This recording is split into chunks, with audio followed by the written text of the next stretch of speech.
Allez, cette question à présent dans ETF Invest. Et si vous investissiez dans des sociétés familiales cotées en bourse, la question après, c'est lesquelles sélectionner?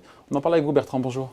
Bonjour David. Alors, les petites valeurs, les valeurs moyennes, comme on dit, souvent c'est perçu, peut-être à tort d'ailleurs, comme un marché de niche.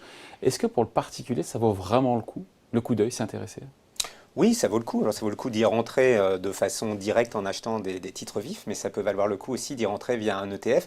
Pourquoi? Parce que ça apporte toujours une diversification. On a l'habitude d'investir sur des grandes Bah capitalisations oui, boursières.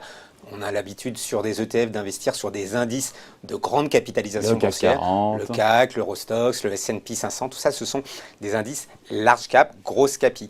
Après, quand on veut diversifier son portefeuille, on peut aller justement diversifier son environnement d'investissement en allant sur des petites ou des moyennes capitalisations boursières. Et là, on a un ETF effectivement qui réplique cet indice sur les actions Ouais, petites capitalisations européennes. ouais. Et Donc effectivement, la tout numéro, c'est la diversification quand on va vers c'est les la petites et diversité. moyennes valeurs, c'est Voilà, parce ça? que c'est pas tout à fait le même business model quand on est sur une grosse capitalisation boursière ou une petite capitalisation. C'est une façon de gérer l'entreprise qui est différente, une souplesse plus forte aussi sans doute quand on est sur des petites capitalisations avec un côté entrepreneurial plus marqué. Du coup, en termes de performance, on peut voir sur le long terme que les petites capitalisations surperforment mieux historiquement que les grosses capitalisations sur le long terme. Après, effectivement, sur le court terme, quand on regarde ce qui s'est passé depuis le début de l'année, on voit que les petites capitalisations ont été plus chahutées Ouais, elles que ont les grosses souffert. Ouais. capitalisations. Donc il faut faire aussi Qu'est-ce qu'on attention à entend ça. par, c'est intéressant ça, qu'est-ce qu'on entend par grosse ou petite capitalisation, si on doit donner des chiffres? Alors, généralement, grosse capitalisation, on va être au-dessus de 10 milliards d'euros de capitalisation boursière. Là, la moyenne pour cet indice, ce qu'on appelle Small Cap Europe ISR, parce qu'il y a un Ouais. biais ISR, ESG, dans cet indice, c'est 1 milliard d'euros de capitalisation boursière en moyenne, alors que le minimum là, pour grosse capi, c'est 10. Donc on est vraiment sur des profils Ouais. d'entreprise complètement différents. Ouais, donc plus petit poids boursier, Hmm. surperformance dans la durée. Attention à court terme, on les a vus chahuter. Ouais. Chahuter qui dit, voilà, dit volatilité, dit beaucoup de variabilité des cours. Et aussi se pose la question derrière de la liquidité. Est-ce qu'il y a la taille Voilà. suffisante pour entrer, pour sortir? Exactement. Sur la volatilité, sur des pics de volatilité, on va voir que les petites capitalisations vont souffrir plus, donc avec une volatilité plus forte. Ce qui est normal, plus de performance, plus de volatilité, Voilà. ça va ensemble, hein. Sur le long terme, la Ah, volatilité est assez proche de celle des grands indices large cap, grosse ouais. capitalisation boursière. Mais c'est vrai qu'en termes de liquidité, il faut faire toujours attention à l'indice sur lequel l'ETF est investi. Si on est sur le CAC 40, on sait que c'est un indice extrêmement liquide ou l'Eurostock 50. Après, quand on va sur un indice plus restreint dans son univers et sur des tailles de capitalisation boursière plus faibles, on est forcément le reflet, l'ETF est forcément le reflet en termes de liquidité de la liquidité du sous-jacent. Évidemment. Donc là, en phase de crise, d'extrême tension, il faut faire attention parce que la liquidité peut être un petit peu moins bonne que sur des grands indices boursiers. Pour le particulier qui se dit effectivement, je diversifie, je mets des petites et moyennes valeurs. Mhm. Après, on se dit lesquelles. Et c'est vrai qu'avec l'ETF, d'un coup d'un seul, hop, on a des centaines de valeurs. Mhm. Ne se pose plus la question de ce qu'on appelle le stock picking, trouver la bonne valeur.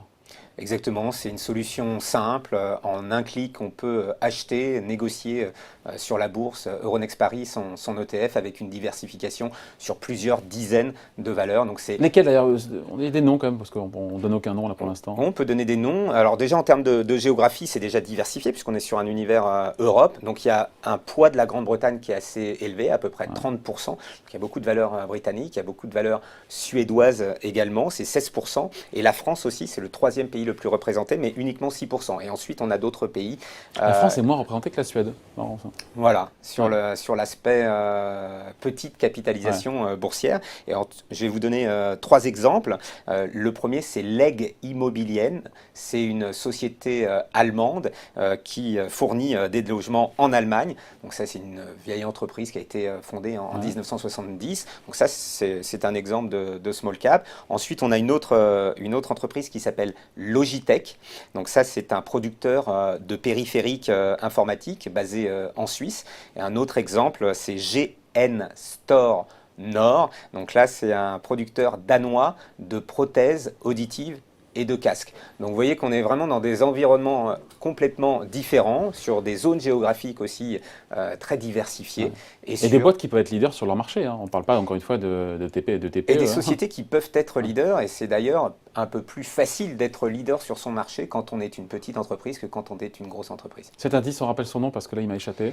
Oui, c'est le MSCI Europe Small Cap SRI, Ouais. S-Series, Ouais. 5% Cap. Alors MSCI, c'est le nom du fournisseur d'indices. Europe, c'est la zone géographique sur laquelle on investit. Small Cap, ça veut dire petite capitalisation. Ouais. S-Series, c'est le type d'indice sur lequel nous, on a décidé d'avoir un ETF. Et puis 5% Cap, ça veut dire qu'on chaque valeur est capée à 5%. On ne peut pas représenter plus de 5% du portefeuille. Exactement. Et donc, il existe en version ISR.